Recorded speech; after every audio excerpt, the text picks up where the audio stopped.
Apoio Cultural, Banco Sudameris Brasil. Sudameris. Na cultura, a qualidade que você exige está sempre em primeiro lugar. HQ. Apoio Cultural, Banco Sudameris Brasil. Sudameris. Você vai conhecer agora um pouco da história dos quadrinhos e quadrinistas brasileiros. Uma história que já influenciou o rádio, o cinema, a literatura e até a televisão. Agora, ela fará parte da sua história.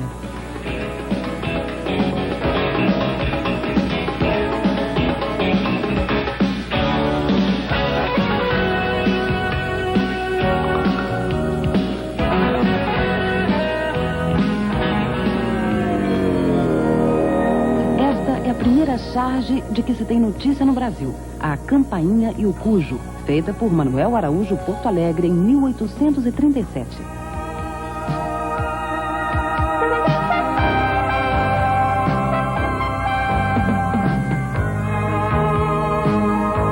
Entre os pioneiros nas histórias ilustradas também está Henrique Flaues com o Dr. Semana, criado em 1860. O grande precursor no Brasil foi Ângelo Agostini com os personagens Nhoquim, em 1869, e Zé Caipora, em 1883. Recentemente descobriu-se que a primeira história quadrinizada no Brasil foi feita pelo suíço naturalizado Sebastian August Sisson.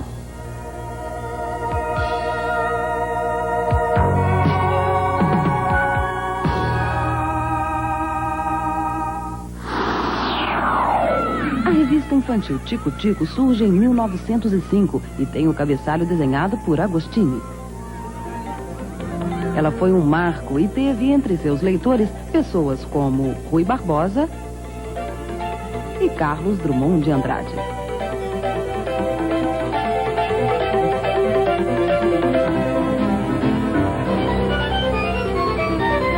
O personagem Chiquinho dominou a revista por mais de meio século, até 1960.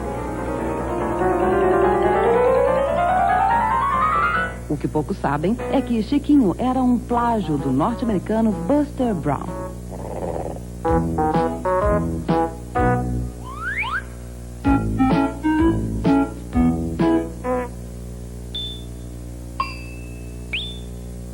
Durante a Primeira Guerra, os jornais americanos não chegavam ao Brasil. Foi quando nossos copiadores decalcaram o clássico Little Nemo. O Brasil deu um jeito de fazer uma mistura de Nemo com Buster.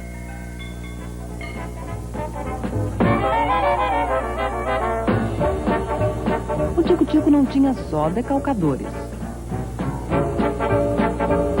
Artistas como Maxi Antoc, Alfredo e Oswaldo Storni, e principalmente J. Carlos, fizeram parte de sua história.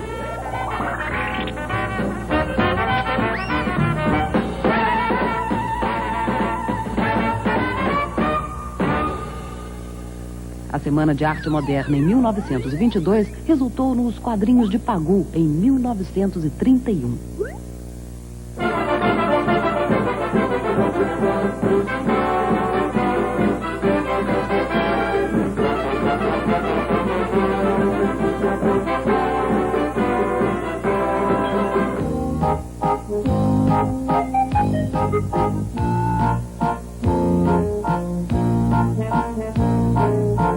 O jornal paulista A Gazeta lança em 1929 a Gazetinha, tendo como um dos principais criadores Messias de Mello.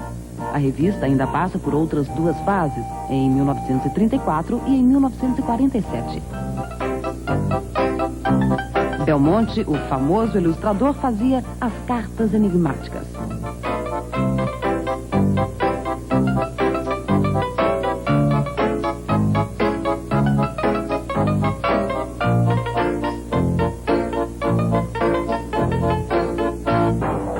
Mas o grande sucesso da revista foi A Garra Cinzenta.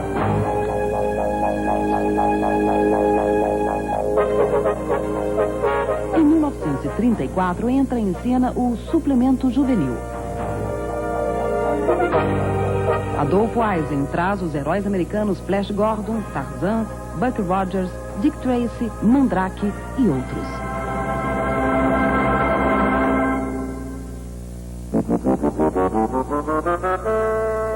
Desde o primeiro número são também publicados quadrinhos nacionais, como os de Monteiro Filho, com o personagem Roberto Sorocaba.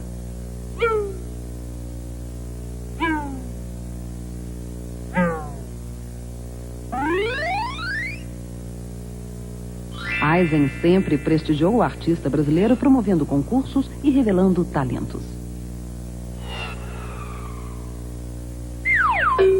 Com o sucesso, o tabloide passou a ser trissemanal, com tiragens de até 450 mil exemplares. E veio o Mirim.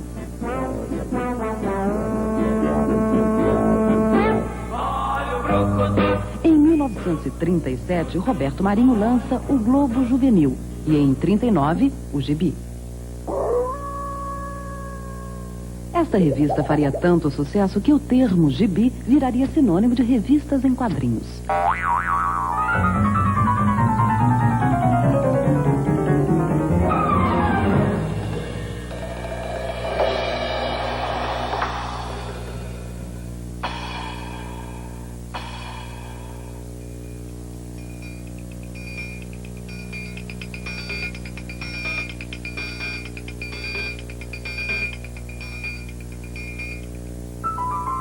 Essas revistas criaram uma legião de profissionais da imprensa, do rádio e TV e também de escritores.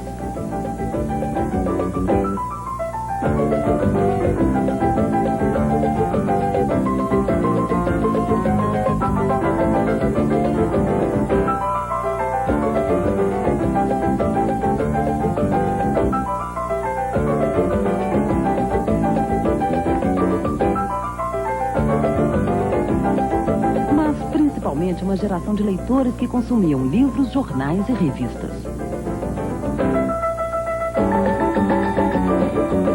Diga que Jerônimo apareceu e estragou o baile. Era também uma época áurea para o rádio.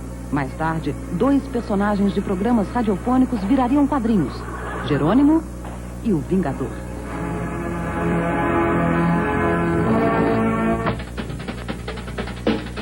O Amigo da Onça tornou-se a primeira página que todos liam em O Cruzeiro. Criado em 1943 por Péricles, foi um dos personagens mais populares do país. Ele era publicado também na revista de Assis Chateaubriand, O Guri.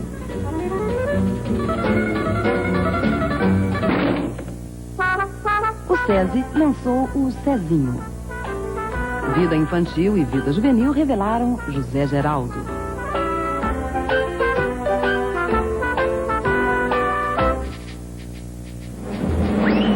A editora La Selva de São Paulo publicava Oscarito e Grande Otelo.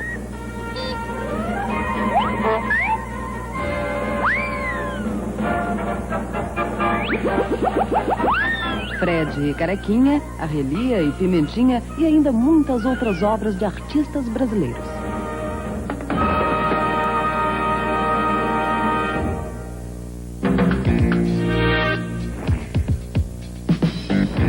Miguel Penteado lança as revistas Continental, Outubro e Jeff, sempre com desenhistas nacionais.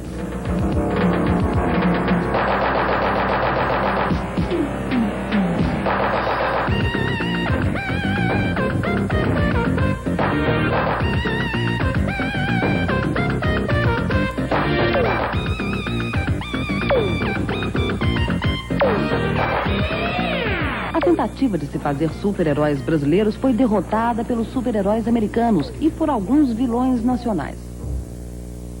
Era uma época em que tanto a sociedade como as autoridades combatiam os quadrinhos, algo como o Fahrenheit 451 dos gibis. Depois da bênção dos europeus aos cómics, estes foram para museus, universidades e até para o cinema.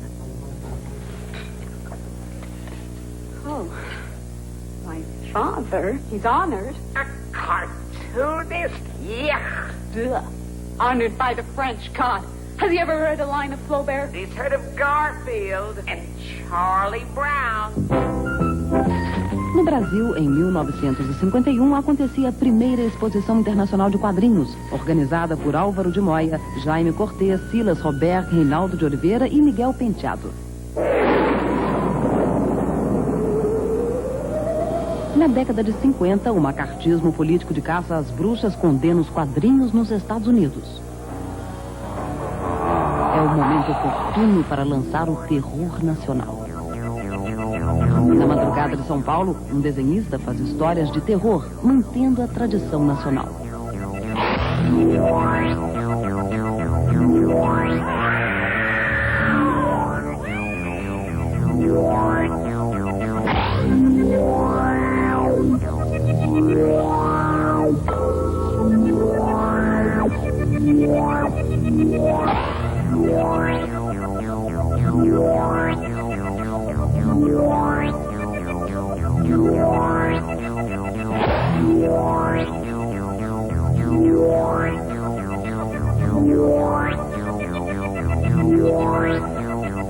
Meu trabalho eu realizo à noite e eu gosto de trabalhar muito à noite, mas muitas pessoas acreditam de que trabalhando à noite a gente faz um terror melhor ou simplesmente uma coisa é consequência da outra, que pelo fato de fazer terror a gente trabalha à noite.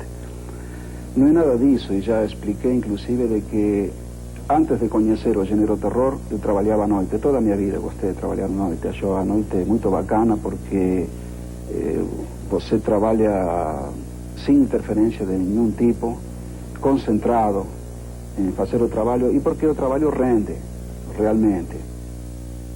O porquê do terror?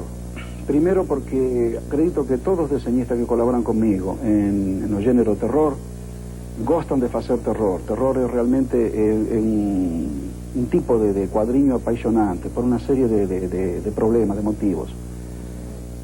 O desenhista pode fazer o roteiro, como é o caso de Mozart Couto, que está fazendo para nós a Casa dos Horrores e ele entrega o trabalho completo. Ou pode trabalhar também com roteiros de profissionais que deixam muito à vontade o desenhista para trabalhar em terror, porque uma história de terror pode acontecer em um castelo na Transilvânia, pode acontecer em nossos dias aqui em São Paulo, pode acontecer em Nova York, pode acontecer em qualquer período da Idade Média, pode ser em um período romano, enfim, qualquer período onde o desenhista que gosta especialmente de história ou que tem um arquivo bem alentado pode trabalhar muito com arquivos, roupas, carruagem, armas, personagens, sem contar histórias tradicionais como a Múmia, o Frankenstein, o próprio Drácula, história de vampiros, lobisomem, enfim. O material para trabalhar desenhista de terror é muito variado. Nos anos 50, André Leblanc inicia o sistema de distribuição americana, o Syndication, com Morena Flor. O artista luso Jaime Cortez, com o seu trabalho aqui no Brasil, influencia as novas gerações de desenhistas.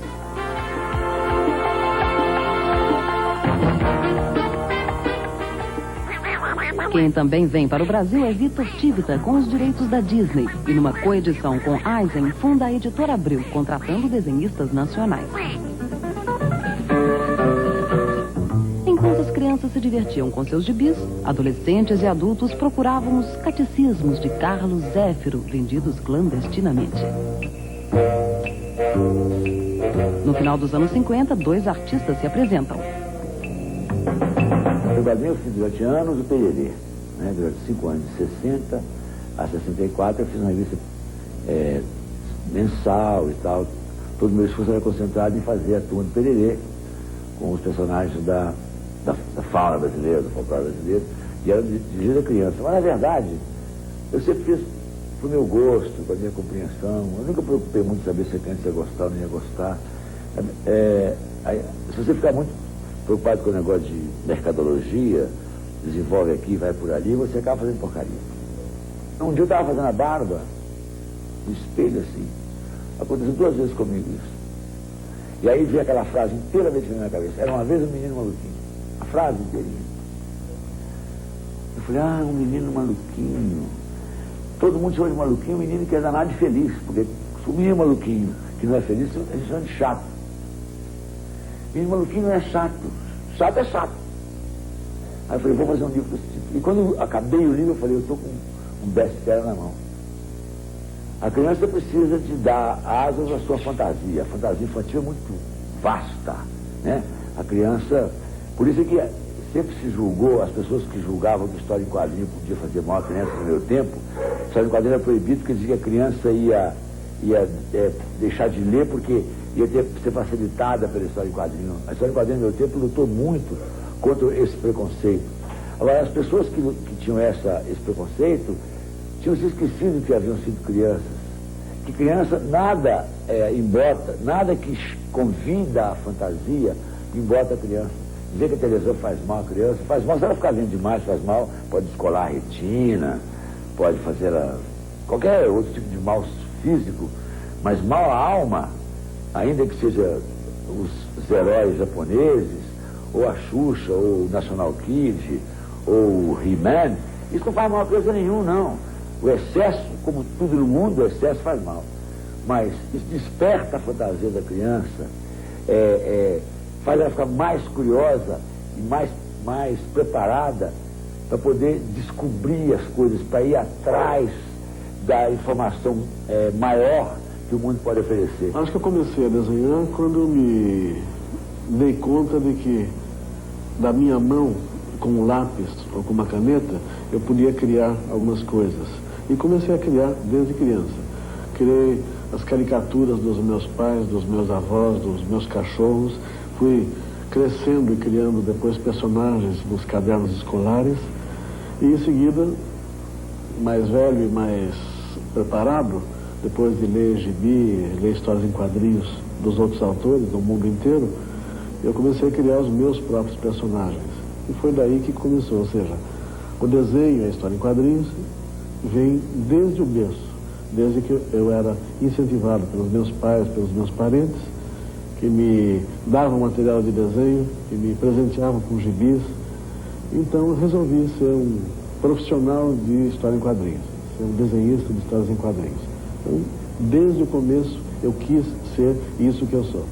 A parte de acompanhar todo o trabalho desenvolvido na parte de criação do estúdio, eu ainda desenho, escrevo, principalmente as histórias do Horácio, o dinossaurozinho. Eu até tentei passar para o estúdio essa história, mas eu não consegui ainda que o pessoal pegasse o jeito de contar a história do Horácio como eu gosto que seja contada e desenhar também o Horácio do jeito que eu gosto de desenhar. Além disso, não sei, eu extravaso, digo alguma coisa de mim mesmo através das histórias do Horácio. Então, a par de ser um trabalho agradável e gostoso, também vale para a gente descarregar um pouco do que a gente acha, pensa, numa história particular, numa história de autor. O Horácio é a minha história de autor.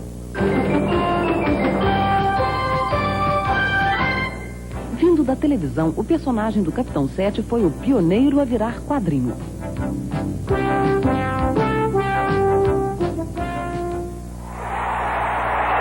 Durante a ditadura militar, o jornal O Pasquinha enfrentou a censura e destacou Jaguar, Fortuna, Milor, revelando em fio.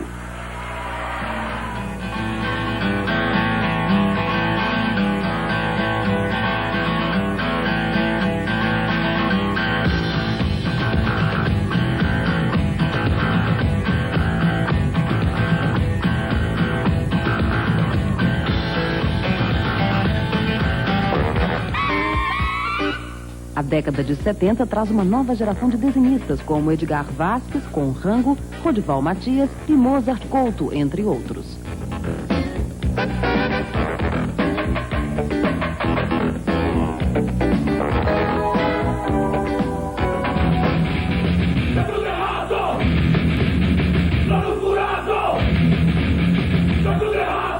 Da revista alternativa O Balão surge uma série de fanzines com o trabalho de Marcati, Lourenço Mutarelli, Vourney e Calazans.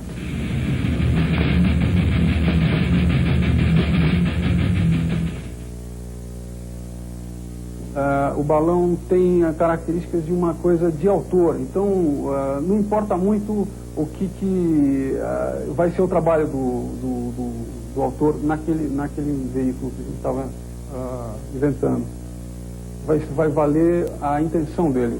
Eu vejo muito as histórias como uma espécie de uma intervenção sobre a cidade, né? Eu desenho em determinados momentos realisticamente a cidade, tento mostrar determinados pontos conhecidos da cidade, para que eu possa fazer intervenções nesses lugares, né? De uma certa forma, uma intervenção não concreta, mas uma intervenção abstrata sobre lugares da cidade, né? Sobre pontos e fazer, de certa forma, fazer sugestões, modificações e tudo mais, né? Eu acho que não é uma coisa estranha, né, a poética do meu trabalho, o fato de um determinado momento ter me reunido com o Arrigo Barnabé e a gente ter feito uma história em quadrinho que tinha trilha sonora, né? São os tubarões voadores. Eles surgem repentinamente. Tubarões voadores! Nosso cinema também procurou inspiração nos cómics. O filme A Dama do Cine Xangai, de Guilherme Almeida Prado, foi concebido com o clima dos quadrinhos de suspense, um trabalho de Hector Gomes Alísio.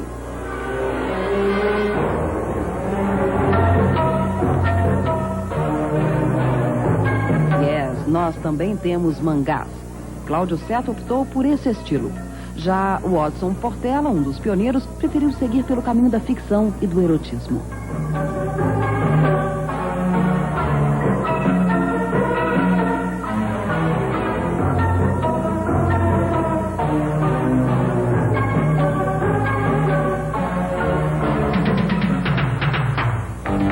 Outros desenhistas levam seus trabalhos para a Europa, entre eles Alain Voss, Miguel Paiva e Sérgio Macedo.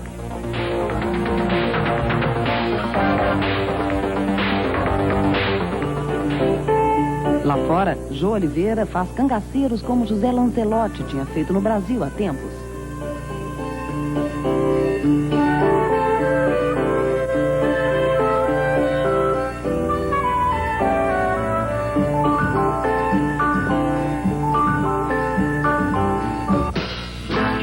Na década de 80, muitos quadrinistas procuram um lugar no mercado e as opções para o leitor se diversificam.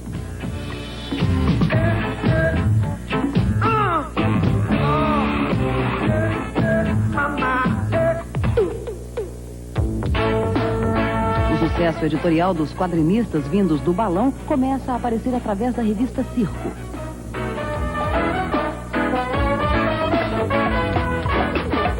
A charge política e econômica faz aumentar o interesse do leitor por revistas e jornais.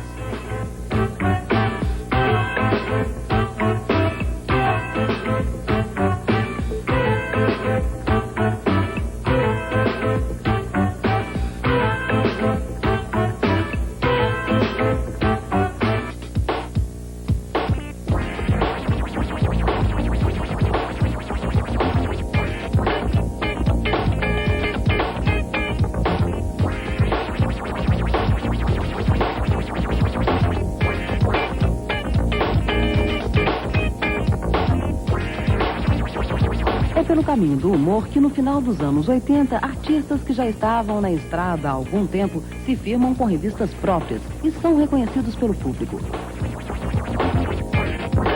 Transformam em sucesso uma galeria de personagens. Punks, piratas e pirados.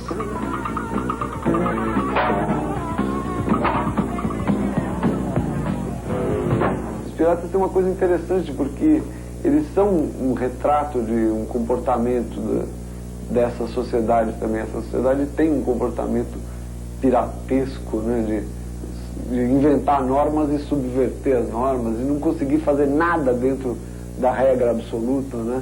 Nada de acordo com o figurino. Os caras sempre têm um negocinho por baixo, por cima, pelo lado, assim. Isso é uma atitude, uma atividade que passa pela sociedade inteira, do lumpen, do cara que mora embaixo da ponte ao que mora no alto do Morumbi, entendeu? Toda essa gente não passa de um bando de piratas em várias situações, né? O fato surrealista de ter uma galé de piratas no Rio Tietê reforça também aspectos do significado do Rio Tietê enquanto propulsor do progresso brasileiro, enquanto invasão do interior, né? Enquanto motor de um grandes ciclos de desenvolvimento do Brasil. Pirata também, né? Que os bandeirantes tinham um caráter pirata, assim, putz. inegável. Édipo fala mais alto quando se trata das relações familiares do personagem Geraldão. Quando eu comecei na grande imprensa foi através do Angeli.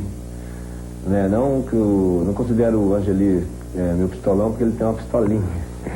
O Geraldão, o solteirão, ele apareceu no Minorias, um livrinho que eu lancei alternativo, em 81. E ele retratava um solteirão que morava na cidade grande, não tinha amigos, né? E era super independente, inclusive morava com a mãe. Né? E ele tinha aqui também um complexo de Édipo ativo. E é um personagem que eu tenho muito carinho por ele, porque ele funciona como se fosse uma entidade, né? Ele resolve assim sozinho, ele tem uma vida própria, né? A Dona Marta, ela assume um papel agressivo, que geralmente seria do homem, e isso faz com que os homens dão uma certa brochada, né? E ela se sente, ela é muito segura dela mesma, então ela se acha o máximo, mesmo ser um pouco gordinha, né? Meio peitudona, assim. Ela acha que ela tá no auge, né, da força dela. A partir de tipos urbanos, Angeli constrói personagens marcantes, como a ébria rebordosa, já morta pelo tédio, e o revoltado Bob Cuspe. Matando a Rebordosa criou um mito, né? Criou uma coisa estranha que me persegue até hoje. E tem uma coisa que eu quis mostrar pra mim mesmo, que quem manda no personagem é o autor. Porque tem aquela coisa que é muito romântica pro meu gosto. O autor pegou vida própria, o personagem pegou vida própria e vai caminhar levando o autor na rabeira. Isso não existe. Quem manda é o autor que diz, isso tá bom, isso não tá, isso acabou, isso começou, né? Então eu resolvi matar mesmo por isso, fui radical nisso, passei mal matando a Rebordosa. No dia que eu fiz a tira que ela estourava, que ela morria mesmo, eu tive que abrir janela, tive que repensar toda a minha vida, porque eu estava matando a galinha dos ovos de ouro, né? Os escrotinhos surgiram, uma vez eu estava no Ritz, um bar aqui de São Paulo, e entrou uma dupla de amigos, assim, vestidos muito iguais, dois baixinhos, sorrindo para tudo, eles iam mexendo com todo mundo em todas as mesas, e com uma cara meio assexuada, assim, pessoas meio híbridas, estranhas, tal, que você não sabe se era criança, não dava para definir a idade e tal. Eu resolvi fazer uma brincadeira com aqueles dois tipos. E é uma coisa meio amoral. Eles não têm caráter, eles não são nem mal nem bom caráter, eles não têm caráter, né? E eu acho que nós estamos numa época muito parecida com os escrotinhos. Está cheio de cineastas que não sabem filmar, de músicos que não sabem tocar, artistas que não sabem nada, são falsos artistas, né? E eles colocam tudo isso à luz do dia. Eles encontram com essas pessoas, eles falam na cara para as pessoas isso, né? Então eu acho que é uma forma de cutucar as pessoas mesmo, de falar, poxa, pessoal, vamos parar de ser deslumbrado, vamos parar com se preocupar com os spots em cima e vamos fazer coisas, produzir, né?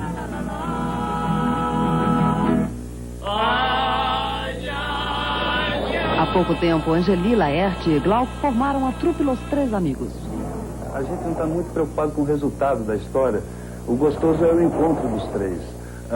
Se os leitores pudessem, em vez de ler a revista, ficar assistindo a gente trabalhar, eu acho que eles iam se divertir muito mais, porque tem uma troca de influências, tem uma junção de humor.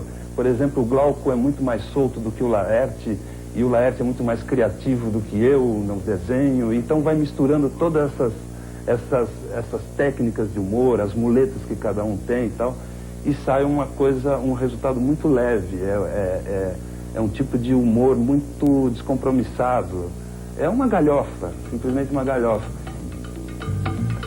Dentre as tiras de jornal, um rato cáustico se destaca. É Níquel Náusea, de Fernando Gonzalez. A última Bienal de Histórias em Quadrinhos revela o talento de Rogério Vilela. Em relação aos temas abordados nas minhas histórias, eu acho que é marcante, é meio impossível não deixar clara a influência que eu tenho, principalmente do Bradbury, né, que é fantástico o tipo de história dele. Já na parte de quadrinhos mesmo, eu sinto que tem influências diversas, né? Desde o pessoal de ilustração, que é muito bom, Greg Spalenka, Robert Peake, até o pessoal que mudou, revolucionou o quadrinho mesmo pra mim, que foi o Bisonkiewicz. Quando caiu a primeira revista pra mim, Electra Assassina, do Bisonkiewicz, eu falei, poxa, isso daqui é quadrinho, vou fazer isso daqui. Foi o que também me influenciou muito a entrar nessa área de quadrinhos.